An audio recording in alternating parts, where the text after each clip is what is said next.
sommaire de cette édition, projet de loi sur les libertés religieuses, la Commission des affaires générales, institutionnelles et des droits humains a rencontré hier la Fédération des associations islamiques du Burkina, en abrégé FAIB, et le Conseil supérieur de la chefferie coutumière et traditionnelle. On en parle dans ce journal. Dans cette édition, nous faisons un tour à la foire des fournisseurs et revendeurs du Faso, en abrégé Fonafor. Cette foire est destinée à promouvoir les activités des fournisseurs. Vous entendrez quelques exposants dans ce journal.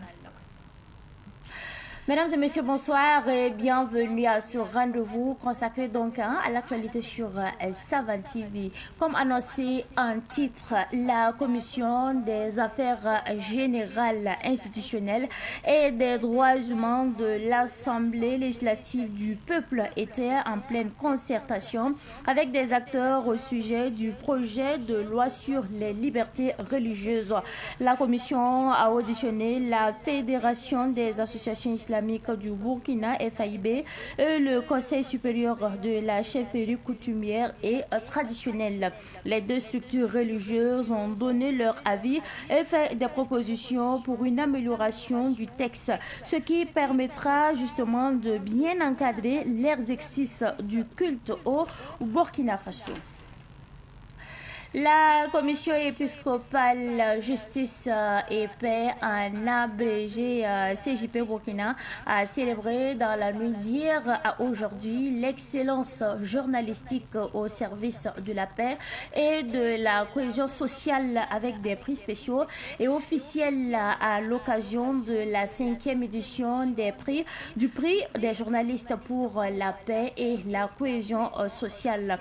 La cérémonie de distinction tenue au Centre national cardinal Paul Zungrana a réuni les évêques de la conférence épiscopale Burkina-Niger, des représentants des institutions publiques ainsi que de nombreuses personnalités issues donc du prix du monde des médias. Suivant. Une enveloppe de 500 000 francs CFA, une attestation de reconnaissance et un trophée ont été remis aux lauréats de différentes catégories. Dans la catégorie télévision, le premier prix est revenu à Abdul Rahim Tabsoba de la télévision Burkina Info. Les meilleures productions dans les catégories radio, presse écrite et presse en ligne ont également bénéficié des mêmes récompenses. Pour les récipiendaires, ces prix constituent une reconnaissance de leurs efforts en faveur de la promotion de la paix et un encouragement à poursuivre leur engagement professionnel avec davantage de détermination. Avec une grande joie que je remporte ce prix, 2 prix, un prix spécial et puis le premier prix officiel catégorie télévision. Une fierté parce que ce métier-là, on l'aime beaucoup. Maintenant, la passion et l'amour de ce métier, ce ne suffisent pas. Donc pour moi, c'est vraiment un signal à tout le monde, quoi, à mes collègues et tous, quoi. Toujours persévérer. L'une des principales innovations de cette 5e édition a été l'instauration du prix transfrontalier, remporté cette année par le journaliste malien Drissa Diallo, en reconnaissance de son travail remarquable en faveur du dialogue et de la cohésion sociale dans l'espace sahélien. Donc c'est un reportage que j'ai intitulé Un vocal qui divise. Donc aujourd'hui nous savons que les réseaux sociaux sont remplis vraiment de discours de haine, des désinformations et des mots vraiment qui blessent. Pour consolider la paix, il va falloir vraiment sensibiliser les auditeurs et les internautes à mieux utiliser les réseaux sociaux. Donc à travers le reportage, j'ai pris un vocal comme exemple. Vraiment, je suis très heureux, je suis content d'avoir remporté ce prix. Et c'est vraiment un engagement pour moi.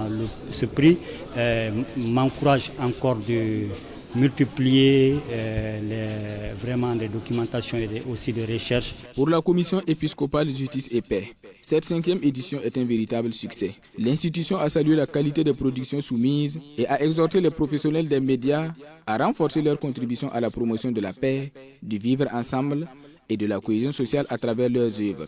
La parole, elle est puissante, elle peut construire comme elle peut aussi détruire.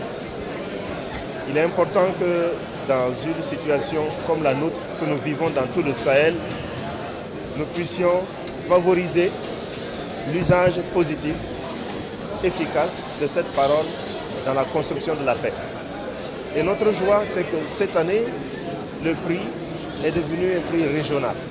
Il s'est étendu à l'ensemble de la région. Je voudrais féliciter encore les lauréats, les nombreux lauréats qui sont venus et qui ont participé à ce prix-là et qui se sont engagés parce que nous avons eu des œuvres très très belles.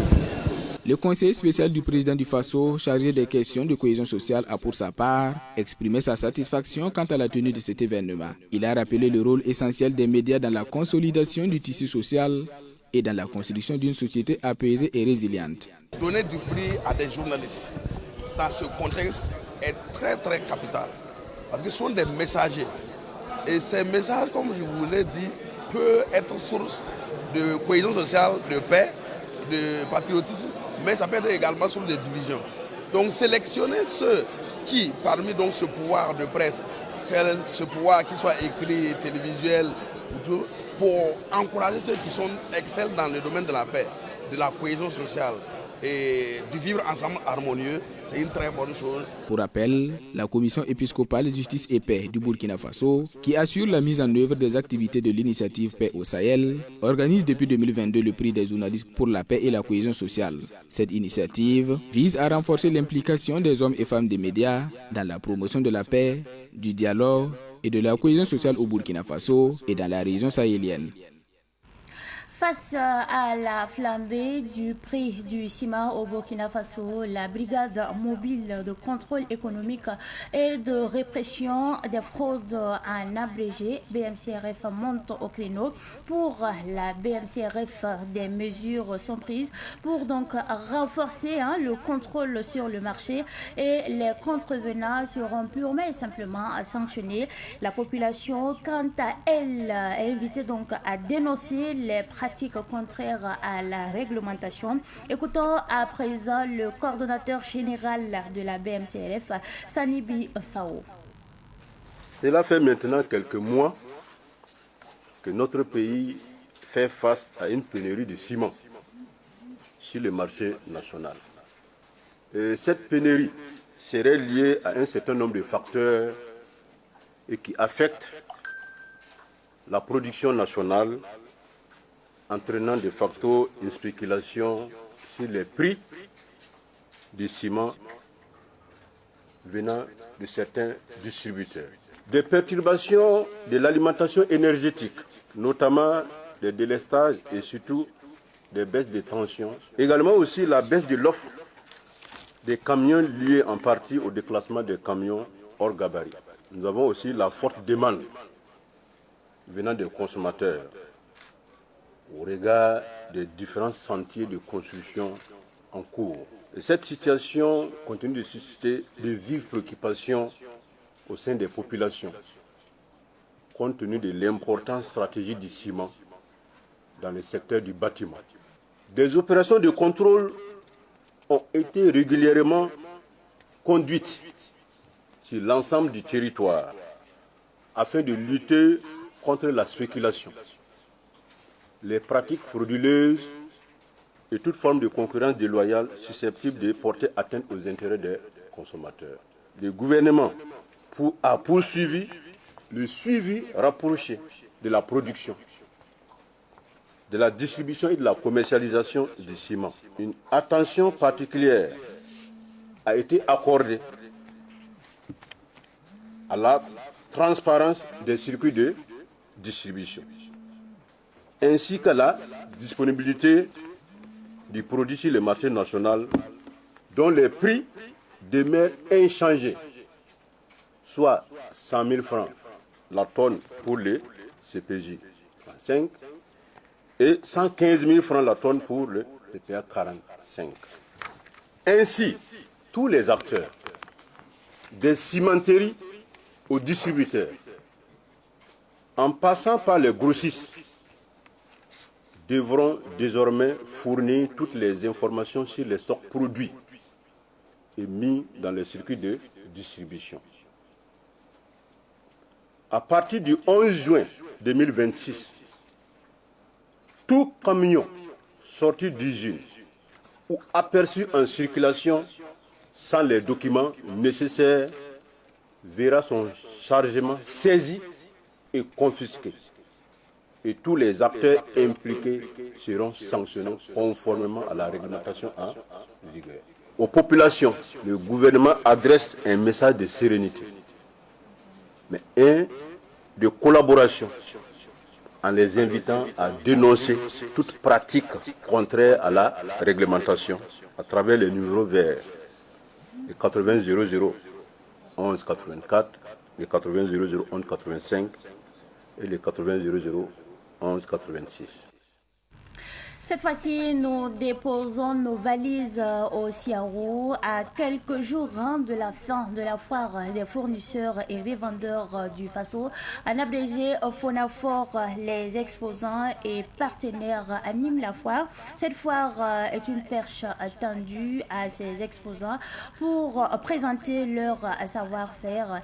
Les exposants apprécient en tout cas positivement cette première édition. Ils s'expriment au micro de notre reporter Ahmed Joël Compaoré. Nous sommes venus en tant que Lumik. Lumik est une marque de abstérotechnologie, essentielle technologie comme on le dit. Dans la marque Lumik, il y a plusieurs gammes. Voilà, on a la gamme Voltis. Voltis qui concerne tout ce qui est électricité, si on veut dire les powerbanks, les chargeurs et les câbles. Et en plus de la gamme Voltis, on a la gamme Ergona. Ergona, c'est tout ce qui est chaises pour bureau. En plus de la gamme Ergona, on a la gamme Pulse. Pulse, on a les écouteurs ainsi que les speakers. Et en plus de la gamme Pulse, on a la gamme Précision. Précision, c'est tout ce qui est clavier et souris. Nema Distribution, c'est une entreprise qui évolue dans la vente d'appareils électroménagers. Qui parle d'appareils électroménagers, parle des meubles de maison, télévision, réfrigérateur, frigo, climatiseur et tant d'autres appareils. Mais ce qui est intéressant chez nous est qu'on a mis en place notre propre marque, qui est la marque Nema. Et la marque Nema, nous avons des gammes d'appareils tels que des gazinières, des batteries, et des lipicos et puis des chaises relaxantes. Smart Business SARL, c'est une entreprise qui œuvre dans la communication, l'identité visuelle, la création de contenu, le community management, le branding événementiel et le branding en général et surtout l'informatique. Nous avons plusieurs solutions, notamment l'ERP. ERP qui est un pro-logiciel qui vous permet de gérer plusieurs logiciels à la fois. Des logiciels de stockage, de gestion de données, de gestion budgétaire. Borel, c'est une marque de produits d'électroménager. Notamment, nous intervenons dans le domaine de la climatisation, les réfrigérateurs, les congélateurs, les cuisinières, dans plein de choses en fait. Nous disposons plus de 170 produits actuellement sur le marché. C'est juste quelques produits qu'on a envoyés pour l'exposition en fait. Notamment des petits réfrigérateurs, des réfrigérateurs de modèle américain, des cuisinières. Aussi, nous intervenons aussi dans le domaine du solaire aussi en fait. Voilà, on a les congélateurs solaires, les réfrigérateurs solaires et puis les climatiseurs solaires aussi en fait. Moi je fais les créations, je fais la soudure. Voilà, donc j'ai créé des vélos de sport, les jeux des enfants que je crée. Voilà, c'est ça que j'ai amené ici pour faire consommer burkinabé. Parce que tout ce que moi j'ai amené ici là, c'est du local. Comme le président dit de faire consommation burkinabé, au lieu d'éviter de partir payer ailleurs, venir là. S'il perd cette machine là seulement, c'est plus rentable quoi. La foire est bien, comme c'est la première édition. Vraiment, on a beaucoup de visites au stand. On a beaucoup de gens qui demandent vraiment qu'est-ce que Lumik. Et on a eu l'occasion vraiment de pouvoir les expliquer vraiment qu'est-ce que Lumik et quels sont les produits qui sont dans la marque Lumik. Je trouve ça très excellent. Et je tenais à féliciter en fait le promoteur et toute son organisation d'avoir vraiment mis la main dans la pâte pour vraiment nous faire voir un truc vraiment extraordinaire. Pour une première édition, voir une foire à tête de telle envergure, et je ne peux que féliciter. Pour une première édition, je trouve que c'est bien. C'est à saluer. Voilà, parce qu'on sent le sourire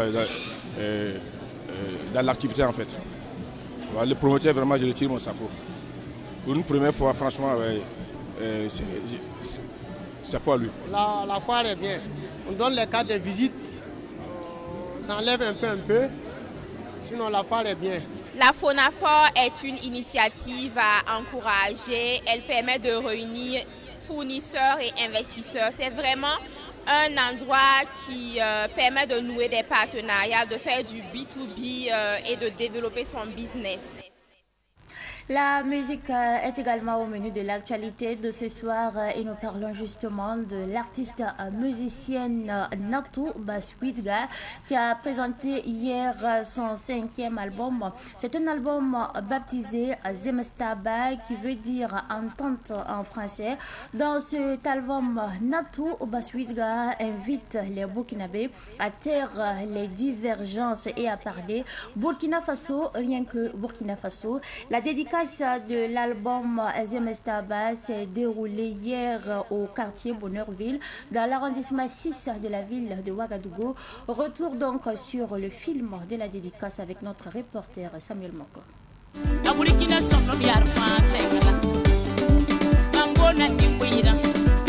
La lionne de Manga, Natou Baswidga, renoue avec ses fans à travers la sortie de ce 5e album Zemestaba, fort de 15 titres. L'artiste, plusieurs fois nominé au Koundé, chante la cohésion sociale, le vivre ensemble et l'amour. Selon l'artiste, le Burkina Faso est un et indivisible et il faut le concours de tous pour le bien-être du pays.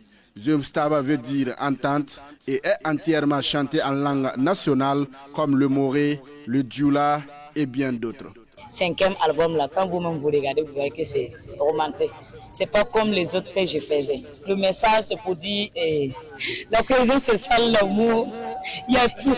La famille, on n'a qu'à se trapper, voilà, pour que la paix revienne au Burkina Faso. N'importe quel rythme, moi je peux chanter. Parce que j'essaie de faire tout, parce que ça est dans mon sang. Dans cet album, il y a un titre comme Burkimbi.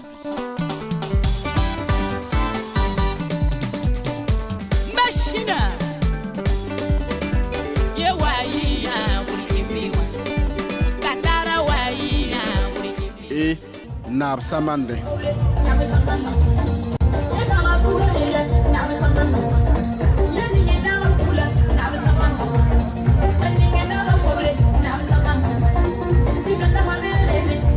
En rappel, c'est en 2013 que l'artiste Natou Baswidga a fait son entrée dans la musique avec son tout premier album Baswidga.